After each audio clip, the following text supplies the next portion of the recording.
TMZ. Philadelphia Pride Parade, pro-Palestine protesters block the route, call out pride in genocide. They're clashing with each other now, the far left, because there's no cohesive point here. But there's a video going viral of a bunch of men in super tight Speedo, underwear type. And everyone's like, how come they're always naked at these events? This is what happens to this country and to the West in general. First, it's, we just want to be left alone, please. Just leave us alone. And everyone says, okay, fine, just leave them alone. Then they say, well, if I'm walking with my significant other and you're yelling at me, you're not leaving me alone. So let me be out in public okay, that's fine. You can be out in public. Then they said, yes, but we won't do anything unless we're in the privacy of our own home. So now we all agree. Now we're at the point where it is continually escalated every step of the way. And it is not so much... Not just tolerate me, celebrate me. Oh, yeah, every company's doing it. We're at the point now where viral videos of grown men with distended guts shaking their whitey-tighties in front of children and thrusting their junk in front of kids. Whose parents are right there with them. The parents are there. There's another video of a man wearing a Bugs Bunny mask, but everything else buck naked, shaking his genitals in front of children. These are all abject crimes. It is illegal everywhere it's taking place. But good men did nothing. The answer now is it's difficult. We have to reform. We have to win a culture war. We have to restructure. It's generational. Tim, this is not the same guy whose show I was on 2 years ago. Really? Oh, you were something of a libertarian. No matter what you say now, you are. But what's not libertarian about what I'm saying?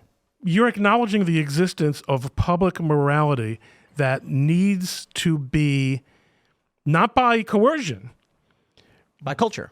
But that that the culture needs to grab onto social if pressure. We're going to survive as a society. But my point is no different. It's not an issue of government or law. It's an issue of what do you as a society shun, ostracize, accept, or otherwise. And it's not an issue of whether two people want to live their lives and be in the privacy of their own homes. The issue is they're outright spitting in your face. And telling you that they will wrong you and they will attack you. So the drawing of the line, the not doing nothing. Let's see if you're a libertarian, or even if you're just a person with any functioning neurons, you should have given up on public schools a long time ago. If you're a libertarian, you'd be against them in the first place. Public schools are the interface, and you alluded to this a second ago. That's where the communists are subverting your children's morals. 100%. But how can we, as value-neutral people, without religion, we're not value neutral. We're not value neutral. We're not value neutral. And so my point was, today, there is no easy answer. Literally not a single one exists. Some people will say, elect this politician. Other people say they want to engage in acts of violence. None of those things work. Politicians a good start. But culture is what matters. I will tell you this, too. When you look at the polling from Black Lives Matter, violence destroyed their movement. They were enjoying 55% favorability, Black Lives Matter, and then they rioted, and it dropped down to like 26 overnight. So anybody who's going online and they're being like, the Tree of Liberty, the Founding Fathers, I'm like, that's a fed. Because that is not a strategy that actually changes the problem of cultural discohesion. The problem is that 2 generations ago, you had people saying, let this stuff happen. Now we are facing the ramifications of what let this stuff happen means. You're talking about gay pride parades. I'll never forget when I first got married and I was living in New York, and Rudy Giuliani had been elected to his first term. Maybe this was during his second term. And he's a Republican. He was a liberal Republican, but a Republican all the same. Marching in the gay pride parade, but not just marching in it. He was in some kind of fruity costume, okay? And I'm thinking to myself, this is the guy who really has brought New York back from the brink with his law and order approaches. Okay, he is not, I don't know what he's doing today or tonight, but we learned about regarding his personal life that he wasn't necessarily a moral, beacon, but this go along and get along attitude that it's all in good fun. The public sector, the leadership, the signals not only in schools, but among politicians. That's a very big part of the problem. So I am not talking about pride parades. You started out talking about pride parades. No, you didn't let me finish. You interrupted me before I made my point. I'm the guest. My point was, it starts with, we have no problem that you exist and you love each other and you're walking down the street. The problem is, what they were really doing was not pride parades and is still not pride parades. What was asked of the public was, allow us to wave our flags and march down the street. We're here. Get used to it. And the public said, I don't know anything about that. I don't go to those events. Do your thing. What was actually going on? They were having overt sexual activities in public. And because regular people weren't there, the lies are the only thing they heard. So when I was a kid, North Halstead, my family had a coffee shop, Halstead and Waveland, and I wasn't allowed to go outside during Pride because my parents understood what was going on. They were having sex in the street. I'm not exaggerating. They were walking around doing sexual things explicitly and overtly. I remember being told when I was a kid, this is the 1997, 98, 99. It's about love. It's about people who love each other. And then I said, how come the clothing store? I'm like 12. The clothing store next door, like one block over, the mannequins have genitals and they're engaging in adult acts on each other in view of the public. How come there's a bathhouse across the street where it's literally just where a bunch of men do drugs and have sex and it's all illegal and everyone knows it's happening? All right, but those kinds of, when you say it's illegal, including the public sex, a libertarian should not have any problem with those things being legal. Yeah, they should. Why? So I suppose the question you're asking is, or the point you're bringing up is the idea of the low libertarian, generic, nonsensical psychopath who thinks people can do whatever they want versus libertarianism. Yeah, so like right. The Mises Caucus won in 2022 for a reason. They took over the Libertarian Party because people generally are like, we are overregulated, we are overtaxed, we are overburdened. Our government is waging unjust wars. It's selling out our workers and our jobs. We don't tolerate this. We want to reduce the size of government and focus more on a government that favors liberty more than authority. Libertarian, in the basic sense of the political compass, would just be more liberty than authority. Authoritarian would be more authority than liberty. The Mises Caucus believes they're pro-life. They believe in borders. They believe in laws. They're heavily critical of public funding of these things, but they think there should be police. They think it should be optional. The idea that there should be no police. So libertarians aren't going around saying everyone can just commit crimes. They're not anarchists. Right. Some of them. So I don't think libertarians are anarchists or anarchists are libertarians. I mean, you could argue that anarchism is on the libertarian spectrum at the very bottom. But if you go to the average libertarian, they're going to argue, yeah, we're all having a meeting right now to discuss policy because we don't think there should be nothing. There should be at least something, and to varying degrees. But libertarians absolutely would have a problem with people breaking the law in public because libertarians still believe there should be private police forces to stop crime. But these are laws without victims. There are victims. What are the victims? The children. The children. Very judgmental. I'm a reactionary. I've got no problem with any of this stuff. I'm pro-monarchy at this point. When they allow, when they allow, you look at Instagram, and the big news now is that X is allowing explicit adult content. They've formalized this.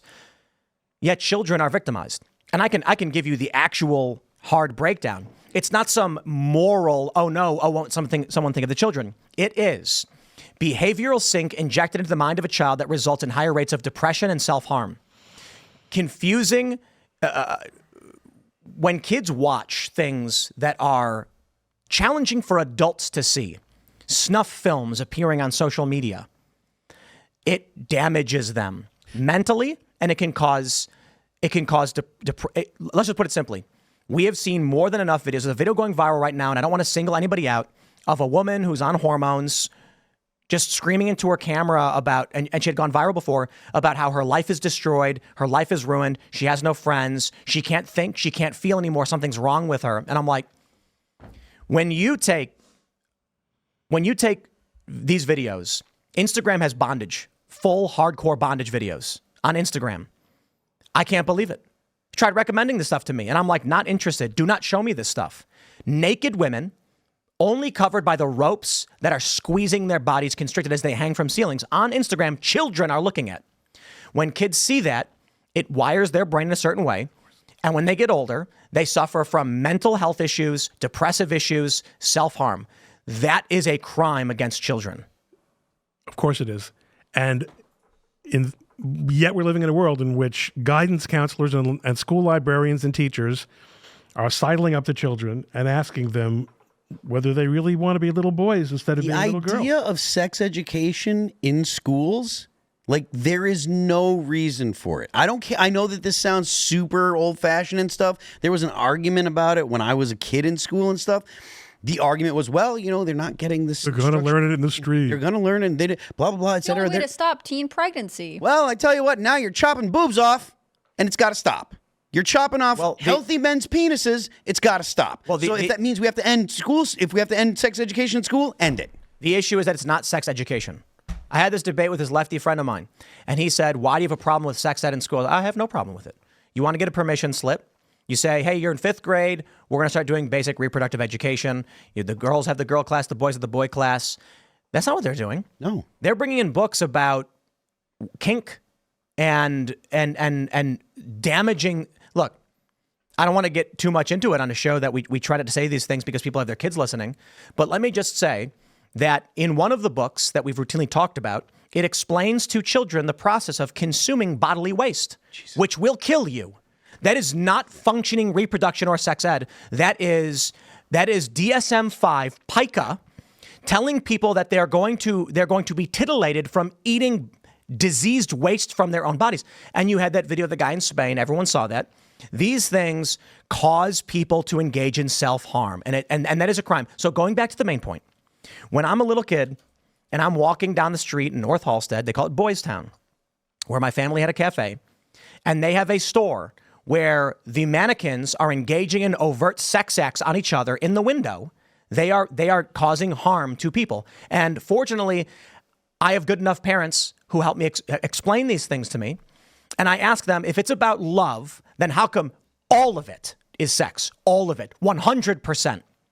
All of it. Because all of it is intended to basically make kids unsure of themselves in a time when they're learning about the whole world, like learning about their bodies changing and stuff. And then there is essentially authority figures injecting themselves into their lives, telling them things that they wouldn't think of on their own. They wouldn't, they probably wouldn't come across this stuff on their own. There might be some kids that would end up gay or lesbian that wouldn't have someone to explain it to them, explain what they're feeling. But I'm willing to bet the number of gay and lesbian kids that would end up having a problem figuring out that they're gay or lesbian is fewer than the number of penises and breasts that you cut off. Yeah, of children that are going through puberty, that are learning about their bodies. When young girls when the number of bulimia and anorexia cases have dropped through the floor and the number of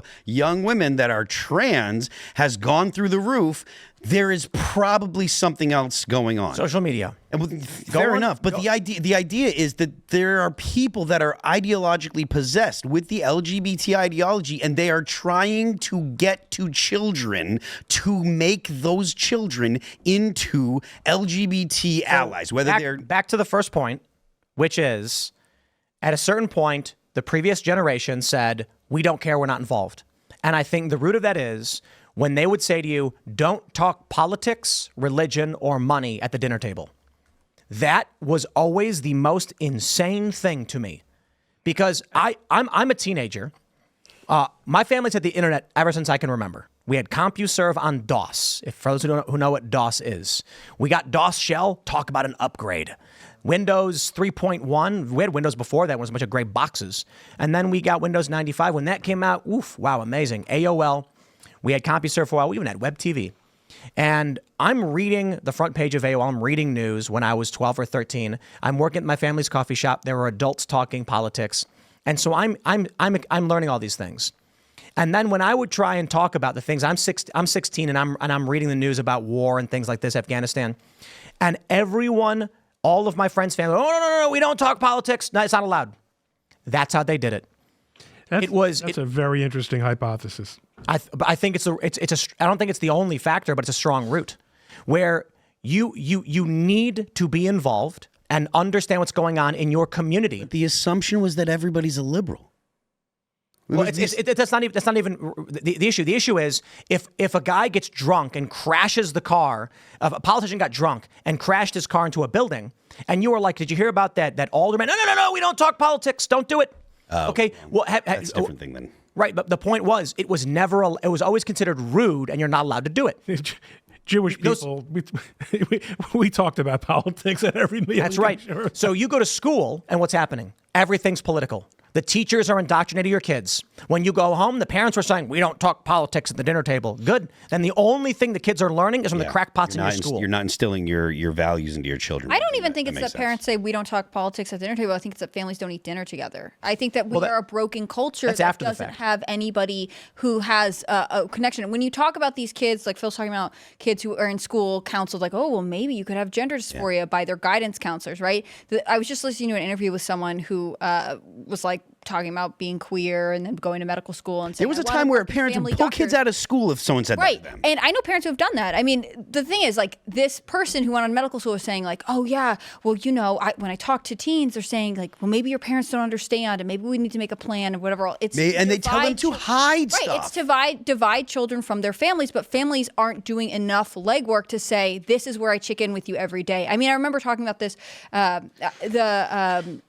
the Sandusky case in Ohio, when that coach got caught, abusing children.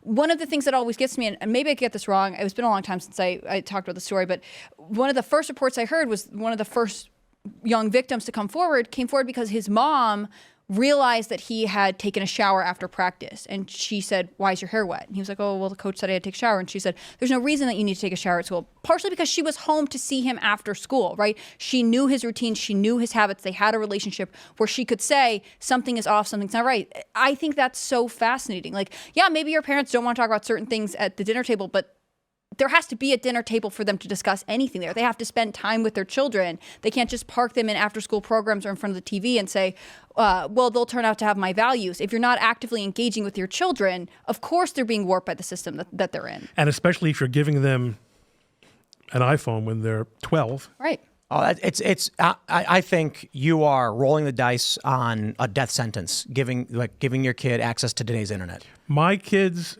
I mean, we're ultra Orthodox. We're strictly observant. They had no phones, and then they were allowed to get flip phones with just no texting even. Under the rules of the schools that they went to, they were not. You would be instantly. It was not part of their lives, and they're. Not only are they normal, they're married and happy, and they've given me grandchildren. Well, when I was a kid, their school had the same rules, I assume. Right? When I was a kid, our school had parental locks on all the computers. So first, when I'm like 10, we had Apple, and everyone would rush to get the B floppy disk and try to get Oregon Trail. That was all you could do. You could play Oregon Trail or I don't know, Number Muncher or something. We didn't have Civilization. No, I had too much. I had Civilization at home on Windows. Oh, okay. And then around 8th grade. When I was 6th, 7th grade, they upgraded all the Apple to PC, and all of a sudden you had internet, you had way more games, and me and my friends who knew how to use computers knew how to easily bypass the parental restrictions and get whatever we wanted. But my point is, the school said you can't go to these websites; they are not allowed. Today, parents give their kids phones and say the whole world. Unrestricted, no rules, do whatever you want. I got to be honest, like my Instagram in the search function, it's all algorithmic. It is a combination of snowboarding videos. It's mostly skateboarding because that's what I watch and that's who I follow. There's a lot of poker videos, and then it tries to give you things that are. It'll suggest things that are similar, hoping you'll click on them. Because it wants to broaden your interest and your commitment. It wants to keep you locked in. Right. And if you're not clicking as much, it'll send you something different. So skateboarding turns into scootering, rollerblading. But I enjoy all that Nitro Circus stuff. So I'll watch all of that. And then I see a video of a woman tied up completely, naked, but being covered only by the ropes that have squeezed her body purple. And I said, what? And I was like, why is this? I hit it and put not interested. Don't send me this. And then and it turns out it's actually particularly prominent on Instagram that they have overt, hardcore fetish content to an extreme degree. So the way people post porn on Instagram is when you know the thing they do on Instagram where they'll post 9 photos that are each a piece of a photo, and when you go to the profile, it forms one big photograph on their profile, mosaic. So each photograph is nothing. It'll be a picture of like an eye, and then the next photo is a picture of the other eye. But when you look at their profile as a whole, you'll see 12 squares that form a single picture. And that's how they do it because one photo doesn't break the rules. That photo doesn't break the rules. That one doesn't break the rules. All together in the profile. It's like a reverse CAPTCHA. Yeah. And there's screenshots consistently from hardcore videos that appear on Instagram that are shared by tons of high-profile pages with tons of followers. And they just censor out the most extreme part. But what they'll do is they will get the 1 pixel past where the woman is with the man, but you can see the man and the woman and their faces and everything else, and they cut off only that one part. And I'm like, it's obvious this is hardcore pornography on Instagram. They allow it. It's all over the place. And parents are giving this to their kids, and their kids are watching this. It must be wild right now. These poor kids today and in cities, that their brains are going to be completely fried and turned to jelly. It's not just cities, though. So one of my all-time big Twitter posts, X tweets, is one where where I condemn public schools, and many people would reply to me saying, people with similar worldviews to mine, no, our schools are fine. It's a matter of where you are. It's a matter of our schools. They have no idea what's going on in their schools. And it's not because they're even uninvolved. There are protocols in place to prevent them from knowing. Absolutely.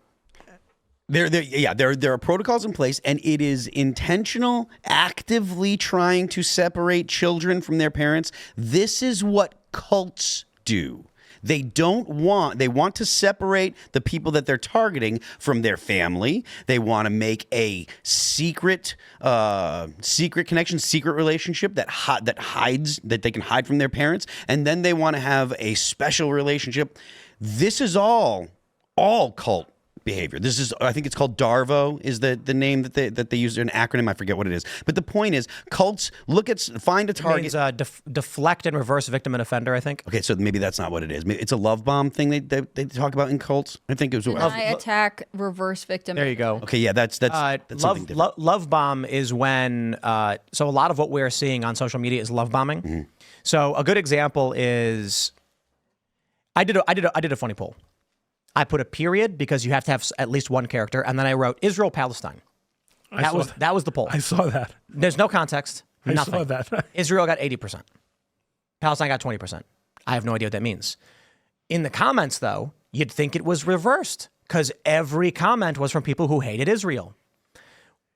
A technique used by foreign governments, our military, activist groups, corporations, sock puppetry, and astroturfing is rooted in what's called love bombing. Before the internet, a love bomb was to make friends with a person, invite them to hang out with your friends. Your friends will always compliment what you're doing in some light way, so you feel really good. They'll laugh at your jokes. You'll say, "How do you like my hair?" They'll be like, "Your hair looks really cool. Where'd you get it done?" And then, once you feel really good, if at any point you decide to leave or do something bad, all of a sudden they're saying mean things. And it feels bad. They're being mean to you. You don't like feeling bad. What did I do wrong? These people, they really liked me. Then when you say, "I'm sorry, I didn't mean to do a bad thing," they say, "We love you." And they give you hugs and they high five you. It's like Pavlov's dog. This is what they do on social media. You say something and it's funny because one corporation, one foreign government, and these people fall for it super easily. That's why I made the poll. Because you'll see that there's a lot of extremely vocal anti-Israel people. And you're allowed to be anti-Israel. I don't care about that. But they act like leftists in the activist tactic. An example is One guy will call a business 50 times, each time from a different phone number using a spoofer. So the business thinks 50 people have called us. What's going on? Then they'll go online and see 30 different reviews, all from one guy. And they will believe that hundreds of people are mad at them for doing something wrong. It was one guy the whole time. This is what they're doing right now on social media. You get, we had Helena Kirshner, who was a detransitioner, who explained this. She went on social media website and she was like, you know, I'm not feeling too good. And I don't know exactly how the story goes, but she ends up posting a picture of herself and they were like, hey, maybe you're trans. Have you ever thought that? And she's like, no, what's that? And they're like, maybe you're sad because you want to be a boy. And she was like, I don't know about that. How old was she when this happened? I think she was like, what, 14? I think that's what she said. I don't know anything about what trans is. And they were like, well, some people are sad because they're actually transgender and they're supposed to be boys or girls and they don't know it. And these are people commenting. So she says, I don't know anything about that. And they say, well, why don't you, I don't know, put on a t-shirt and jeans and see if that makes you feel better. So, and then post your picture. Let's see how you look. So she puts on a t-shirt and jeans instead of, you know, like a skirt or something, posts the picture, slammed with love bombs. You look so cool. Whoa, those jeans are awesome. Wow, you're incredible. How do you feel now? Well, I feel good. Right? It's because you were trans. The reality is you feel good because people are telling you you're cool and they're love bombing you. Right. Then she goes, well, I don't know. And they're like, look, if you're still not sure, get a haircut. Get a haircut, see how you feel. Because your hair could always grow back. So she gets her hair cut short. Post a picture, let's see. She posts a picture, slammed with hundreds of comments. You look so amazing. Wow, you look so cool. How do you feel? I feel really good. Wow, you must be trans. You should go to Planned Parenthood. She walked in the door and she said within a few minutes, they gave her the maximum dose of testosterone. She was getting love bomb attacked on social media. A few minutes. She walked in. What is the motivation of the people swarming this woman? Misery loves company. Destroy the family, destroy America. They're revolutionaries. If you can destroy the family, then you can essentially destroy the country, because the fundamental unit in a country is the family. If you don't have fathers at home and family units, then you have the government stepping in to take the place of the father, and you've got children growing up into alternative lifestyles. You're not. I think that's ancillary. I think that's one component of it. I think most of what we see is chaos. Thanks for checking out this clip from Timcast IRL. Make sure to watch the show live Monday through Friday at 8 p.m. Subscribe to this channel, and we will see you all there.